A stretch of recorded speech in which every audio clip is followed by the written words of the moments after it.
Hi hello ನಮಸ್ತೆ friends, welcome to ತ್ರಿಕೋನ YouTube channel. ಎಲ್ಲರೂ ಹೇಗಿದ್ದೀರಾ? ಐ ಹೋಪ್ ಎಲ್ಲರೂ ಚೆನ್ನಾಗಿದ್ದೀರಾ ಅಂದ್ಕೊತೀನಿ. ಇವತ್ತು ನಾನು ಸೂಪರಾಗಿರುವಂತಹ ಮಾವಿನಕಾಯಿ ಉಪ್ಪಿನಕಾಯಿ ಮಾಡೋದು ಹೇಗೆ ಅಂತ ತಿಳಿಸ್ತಾ ಇದ್ದೀನಿ ಫ್ರೆಂಡ್ಸ್. ಮಾವಿನಕಾಯಿನ ನೀಟಾಗಿ ಒಂದೆರಡು ಸಾರಿ ಕ್ಲೀನಾಗಿ ತೊಳ್ಕೊಬೇಕು. ತೊಳ್ಕೊಂಡು ಆದ ನಂತರ ಒಂದು ನೀಟಾಗಿರೋ ಬಟ್ಟೆಯನ್ನು ತೊಗೊಂಡು ಒರೆಸ್ಕೋಬೇಕಾಗುತ್ತೆ. ಒಂದು ಹನಿ ಕೂಡ ನೀರು ಮಾವಿನಕಾಯಿ ಇರಬಾರ್ದು. ನೀಟಾಗಿ ಒಂದು ಕ್ಲೀನಾಗಿರೋವಂಥ ಕ್ಲಾತಲ್ಲಿ ಒರೆಸ್ಕೋಬೇಕು ಮಾವಿನಕಾಯಿ ಎಲ್ಲವನ್ನು. ಒರೆಸ್ಕೊಂಡು ಆದಮೇಲೆ ನೀಟಾಗಿ ಯಾವ ಶೇಪ್ ಬೇಕೋ ಆ ಶೇಪಲ್ಲಿ ಹಚ್ಕೋಬೋದು. ನಾನಿಲ್ಲಿ ಉದ್ದ ಹಚ್ಕೋತಾ ಇದ್ದೀನಿ. ಈ ಥರ ಉದ್ದಕ್ಕೆ ಹಚ್ಕೊಳ್ಳೋದ್ರಿಂದ ಉಪ್ಪಲ್ಲಿ ಬೇಗ ನೆನೆಯುತ್ತೆ, ತಿನ್ನೋದಕ್ಕೂ ಕೂಡ ತುಂಬಾ ಚೆನ್ನಾಗಿರುತ್ತೆ. ಈಗ ನಾನು ಎಲ್ಲವನ್ನು ಉದ್ದುದ್ದಕ್ಕೆ ಹಚ್ಕೊಂಡು ಬೇಸಿನಲ್ಲಿ ಹಾಕೋತಾ ಇದ್ದೀನಿ.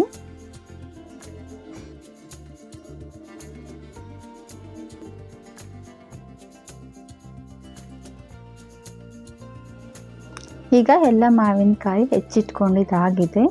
ಈಗ ನಾನು ಎಷ್ಟು ಪ್ರಮಾಣದಲ್ಲಿ ಬೇಕೋ ಅಷ್ಟು ಪ್ರಮಾಣದಲ್ಲಿ ಉಪ್ಪನ್ನು ಸೇರಿಸಿ ಚೆನ್ನಾಗಿ ಒಂದು ಮಿಕ್ಸ್ ಮಾಡ್ಕೋಬೇಕು.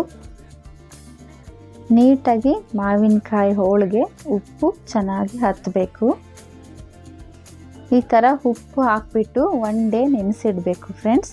ಒನ್ ಡೇ ನೆನೆಸಿ ಆದಮೇಲೆ ನಾವು ಉಪ್ಪಿನಕಾಯಿ ರೆಡಿ ಮಾಡ್ಕೊಳ್ಳೋಕ್ಕೆ ಬರುತ್ತೆ.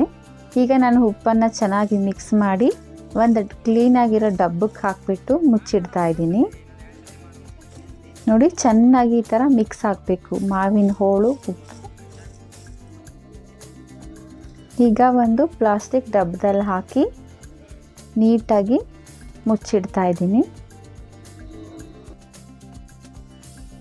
ಉಪ್ಪಿನಕಾಯಿ ಮಾಡೋದಕ್ಕೆ ಬೇಕಾಗಿರುವಂತಹ ಪದಾರ್ಥಗಳು: 3 ಟೇಬಲ್ ಸ್ಪೂನ್ ಆಗುವಷ್ಟು ಮೆಂತೆ, 1 ಟೇಬಲ್ ಸ್ಪೂನ್ ಸಾಸಿವೆಯನ್ನು ನಾನು ಹುರಿದಿಟ್ಕೊಂಡಿದ್ದೀನಿ.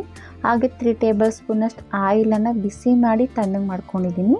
ಅರ್ಧ ಟೇಬಲ್ ಸ್ಪೂನ್ ಅರಿಶಿನ ಪುಡಿ, 4 ಟೇಬಲ್ ಸ್ಪೂನ್ ಖಾರದ ಪುಡಿ, ಹಾಗೆ 2 ಬೆಳ್ಳುಳ್ಳಿಯನ್ನು ಬಿಡಿಸಿಟ್ಕೊಂಡಿದ್ದೀನಿ. ಹಾಗೆ ರುಚಿಗೆ ತಕ್ಕಷ್ಟು ಉಪ್ಪು. ಇಲ್ಲಿ ನೋಡ್ಬೋದು ನೀವು, ಒನ್ ಡೇ ಚೆನ್ನಾಗಿ ಉಪ್ಪಲ್ಲಿ ಮಾವಿನಕಾಯಿ ಹೋಳನ್ನು ನೆನೆಸಿಟ್ಕೊಂಡಿದ್ದೀನಿ. ಚೆನ್ನಾಗಿ ನೆಂದಿದೆ ನೋಡಿ. ಒನ್ ಡೇ ನೆನೆಸ್ಬಿಟ್ರೆ ಉಪ್ಪಲ್ಲಿ ಸಾಕು. ನೆಕ್ಸ್ಟ್ ಡೇ ನಾವು ಉಪ್ಪಿನಕಾಯಿ ಮಸಾಲೆಯನ್ನು ಹಾಕಿಡ್ಬೋದು. ನೋಡಿ ಎಷ್ಟು ನೀಟಾಗಿ ಉಪ್ಪಲ್ಲಿ ಚೆನ್ನಾಗಿ ನೆಂದಿದೆ. ಒಂದು ನೀಟಾಗಿರೋ ಹೇರ್ ಟೈಟ್ ಡಬ್ಬದಲ್ಲಿ ಹಾಕಿ ನೆನೆಸಿಡಬೇಕು ಫ್ರೆಂಡ್ಸ್. ಯಾವುದೇ ಕಾರಣಕ್ಕೂ ಒದ್ದೆ ಕೈಯಲ್ಲಿ ಒದ್ದೆ ಸೌಟಲ್ಲಿ ಮುಟ್ಟಬಾರ್ದು, ಬೇಗ ಹಾಳಾಗುತ್ತೆ. ಈಗ ಹುರಿದಿಟ್ಕೊಂಡಿರೋಂತಹ ಮೆಂತೆ ಸಾಸಿವೆಯನ್ನು ಒಂದು ಕುಟಾಣಿಯಲ್ಲಿ ಹಾಕ್ಕೊಂಡು ನೀಟಾಗಿ ಪುಡಿ ಮಾಡ್ಕೊಳ್ಳೋಣ. ನೈಸಾಗಿ ಪುಡಿ ಮಾಡ್ಕೊಳ್ಳೋಣ ಕಲ್ಲಲ್ಲಿ.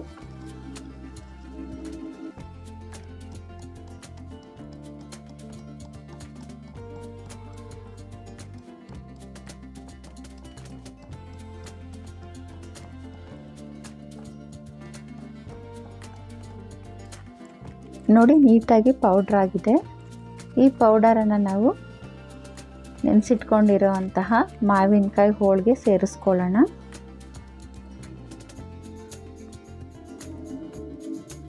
ನಾನು ಸ್ವಲ್ಪ ಪ್ರಮಾಣದಲ್ಲಿ ಮಾಡಿರೋದ್ರಿಂದ ನಾನು ಕುಟ್ಟೋ ಕಲ್ಲಲ್ಲೇ ಪೌಡರ್ ಮಾಡ್ಕೊಂಡಿದ್ದೀನಿ. ಮಿಕ್ಸಿಯಲ್ಲೂ ಕೂಡ ಪೌಡರ್ ಮಾಡ್ಕೋಬೋದು. ಈಗ ನಾನು ಅರಿಶಿನ ಪುಡಿಯನ್ನು ಸೇರಿಸ್ಕೊತಾ ಇದ್ದೀನಿ.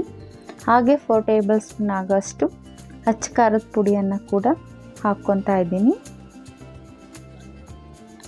ನೆಕ್ಸ್ಟ್ ರುಚಿಗೆ ತಕ್ಕಷ್ಟು ಉಪ್ಪನ್ನು ಹಾಕ್ಕೊಳ್ಳೋಣ. ಫಸ್ಟೇ ನಾವು ಉಪ್ಪನ್ನು ಹಾಕಿ ನೆನೆಸಿರ್ತೀವಿ. ಎಷ್ಟು ಬೇಕೋ ಅಷ್ಟು ಪ್ರಮಾಣದಲ್ಲಿ ಮಾತ್ರ ಉಪ್ಪನ್ನು ಸೇರಿಸ್ಕೊಳ್ಳೋಣ.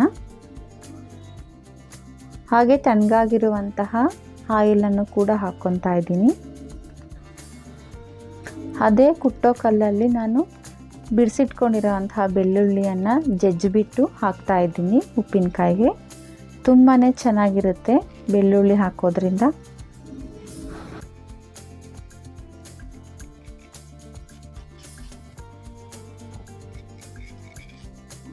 ಈಗ ಚೆನ್ನಾಗಿ ಒಂದು ಮಿಕ್ಸ್ ಕೊಡೋಣ. ಮಾವಿನಕಾಯಿಗೆಲ್ಲ ಈ ಮಸಾಲೆ ಹತ್ತಬೇಕು.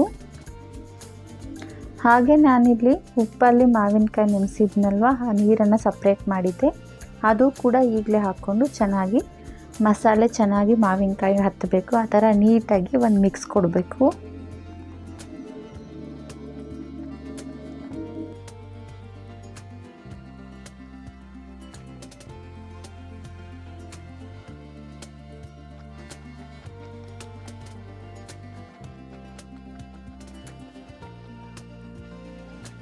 ಈ ಥರ ನೀಟಾಗಿ ಮಿಕ್ಸ್ ಮಾಡೋದ್ರಿಂದ ಮಸಾಲೆ ಉಪ್ಪಿನಕಾಯಿಗೆ ತುಂಬ ಚೆನ್ನಾಗಿ ಹತ್ತುತ್ತೆ. ನೋಡಿ, ಮಾವಿನಕಾಯಿ ಉಪ್ಪಿನಕಾಯಿ ರೆಡಿಯಾಗಿದೆ ಫ್ರೆಂಡ್ಸ್.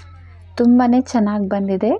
ನೋಡ್ತಾ ಇದ್ರೇ ತಿನ್ನಬೇಕು ಅನ್ನಿಸ್ತಾ ಇದೆ, ಬಾಯಲ್ಲಿ ನೀರು ಬರ್ತಾ ಇದೆ. ಈ ಥರ ಮಾವಿನಕಾಯಿ ಉಪ್ಪಿನಕಾಯಿ ನೀವು ನಿಮ್ಮ ಮನೇಲಿ ಟ್ರೈ ಮಾಡಿ ನೋಡಿ, ಯಾವ ಥರ ಬಂದಿದೆ ಅಂತ ನಮಗೆ ತಿಳಿಸಿ ಫ್ರೆಂಡ್ಸ್.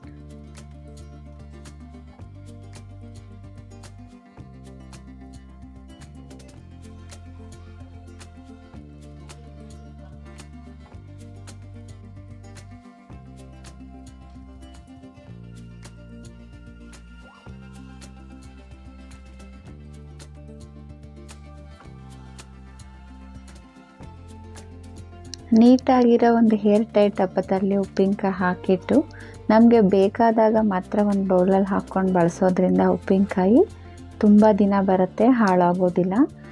ಇದೇ ಡಬ್ಬಕ್ಕೆ ನಾವು ಕೈ ಹಾಕಿ ತೊಗೊಂಡಾಗ ಬೇಗ ಹಾಳಾಗುತ್ತೆ ಫ್ರೆಂಡ್ಸ್. ಈ ರೆಸಿಪಿ ನಿಮ್ಗೆ ಇಷ್ಟ ಆಗಿದ್ದರೆ ನಿಮ್ಮ ಫ್ರೆಂಡ್ಸ್ ಫ್ಯಾಮಿಲಿ ಮೆಂಬರ್ಸ್ಗೆ ಶೇರ್ ಮಾಡಿ. ಹಾಗೆ ನಮಗೆ ಹೆಚ್ಚು ಸಪೋರ್ಟ್ ಮಾಡಿ ಫ್ರೆಂಡ್ಸ್. ಯಾರೆಲ್ಲ ಸಬ್ಸ್ಕ್ರೈಬ್ ಮಾಡದೆ ನೋಡ್ತಾ ಇದ್ದೀರೋ ಪ್ಲೀಸ್ ಸಬ್ಸ್ಕ್ರೈಬ್ ಮಾಡ್ಕೊಂಡು ನೋಡಿ. Thank you for watching.